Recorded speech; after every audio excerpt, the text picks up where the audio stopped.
अमृता जी नमस्कार। नमस्कार मोदी जी। आपका बहुत आभारी हूँ। आप मुझे चांस दिए हैं लोगों की सेवा करने के लिए। हम 100% कोशिश करेंगे। आपका चुनाव अभियान कैसा चल रहा है? अभी तो हम निकले हैं तो एक बीजेपी को उनका पिता का देहांत हो गया। हम इधर ही आए हुए हैं तो अभी वापस जाके हम प्रचार में ही निकलेंगे। अमृता जी, आप महाराजा कृष्णराय चंद जी की विरासत को आगे ले जा रही है। एक बात आपको हम शेयर करना चाहेंगे। हम क्या कह सकते हैं? जी जी जरूर, मुझे अच्छा लगेगा। ये जो महाराजा कृष्णचंद्र का हम फैमिली है तो उसका भी ये लोग विरोध कर रहे हैं। क्या बोल रहे हैं कि वो ब्रिटिश के साथ साथ दिया था, फिर वो मैंने हम लोगों को गद्दार समझते हैं। क्यों किया वो नहीं बोल रहा है। इतना जमीन दान किया, इतना सब लोगों के लिए किया, भलाई के लिए किया, वो सब नहीं बोल रहे हैं। लेकिन क्या बोल रहे हैं तो हम बोला कि क्यों किया ऐसा महाराजा कृष्णचंद्र। अगर नहीं करते तो हमारा सनातन धर्म तो पूरा खत्म हो जाता है कि नहीं।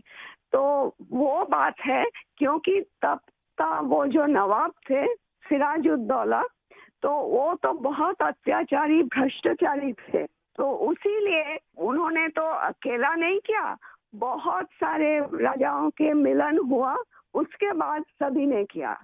जगत सेठ भी थे और राजाओं थे। तो उसी सभी के मेहनत से ये काम सफल हुआ। तो अगर नहीं होता आज हम हिंदू नहीं रह पाते।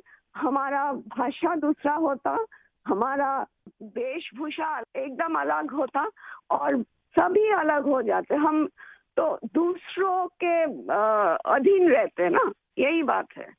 अमृता जी, बचपन में हमारे यहाँ हम लोगों को जो पढ़ाया जाता था उसमें कृष्णचंद्र राय की समाज सुधार का काम, बंगाल के विकास का काम, बंगाल के विकास के मॉडल, ये सब सुनने को मिलता था बचपन में।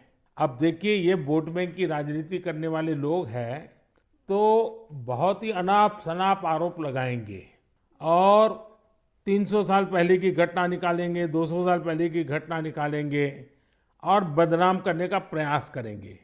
वे एकदम खुद सही बात अपने है। जो वर्तमान पाप है हाँ उसको छिपाने के लिए वो हाँ ऐसी चीजें ढूंढते रहते हैं। लेकिन जब भगवान राम की बात आती है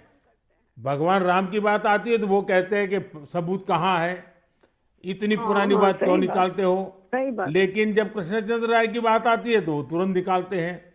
तो इस प्रकार हाँ से उनके दोगलापन होता है और आपको हाँ। इसका बिल्कुल मन में प्रेशर नहीं लेना चाहिए। नहीं आपने नहीं, हम तो लेते भी बंगाल नहीं है। का उज्जवल भविष्य और आपका हाँ स्वयं का जीवन भी लोगों के लिए रहा है।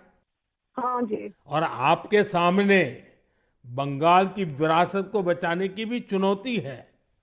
और एकदम आप इसे सही बात। कैसे देख रही हैं आप? हम पॉजिटिवली देख रहे हैं। हमारा लड़ाई जो है लोगों का सेवा के लिए है, करप्शन हटाने के लिए है और वंचित लोगों के उपकार में आने के लिए है। आपने देखा होगा इन दिनों लड़ाई दो खेमों में बट गई है।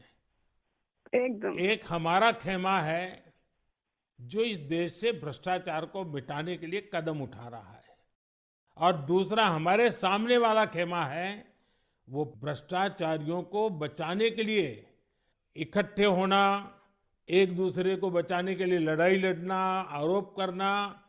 और जिन्होंने पहले खुद ने आरोप किए थे वो भी उनको बचाने में लग गए हैं। यानी उनके लिए देश उनकी प्राथमिकता नहीं है, सत्ता ही उनकी प्राथमिकता है।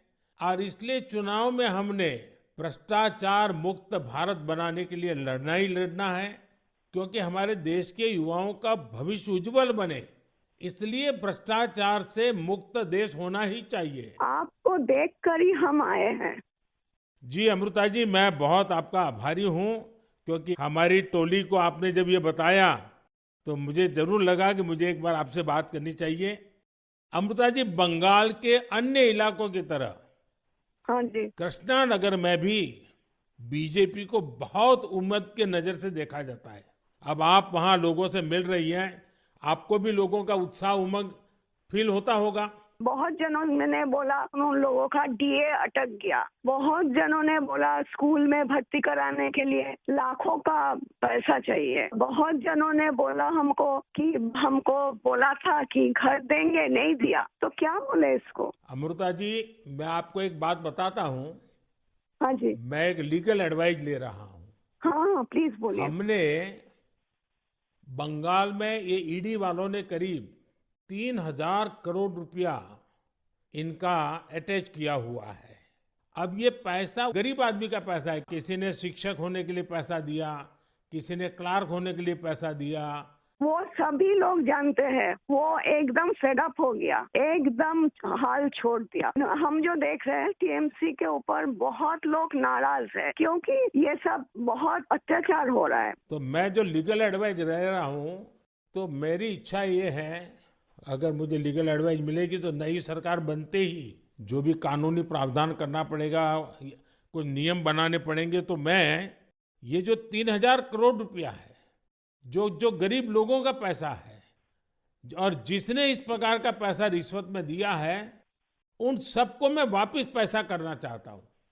तो आप पब्लिक में जरूर बताइए कि मोदी जी से मेरी फोन पर बात हुई है और उन्होंने कहा है कि बंगाल के लोग विश्वास करें कि जो 3,000 करोड़ रुपए ईडी ने अटैच किया हुआ है, वो 3,000 करोड़ रुपया गरीबों का पैसा है बंगाल के, और वो उनको वापस देने के लिए कोई न कोई रास्ता मैं खोजूंगा। ये जरूर बताइए आप लोगों को। हम बोलेंगे।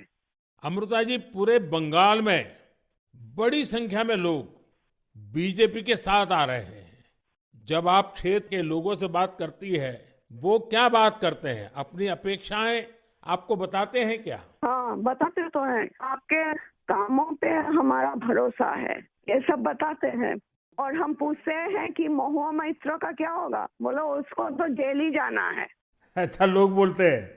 हाँ जी। अच्छा, ये मोदी की गारंटी को लेकर आपके लोकसभा के क्षेत्र में लोगों तक बात पहुंची है?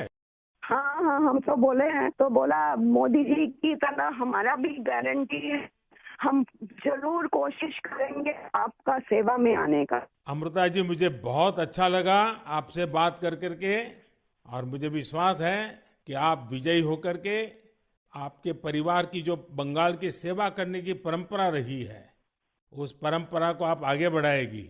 आपने चांस दिया है, उसलिए हम आभारी हैं। आपने ये चांस मुझे सौंपा है। बस आप जीत करके आइए, हम मिलकर के बंगाल के लोगों की बहुत सेवा करेंगे।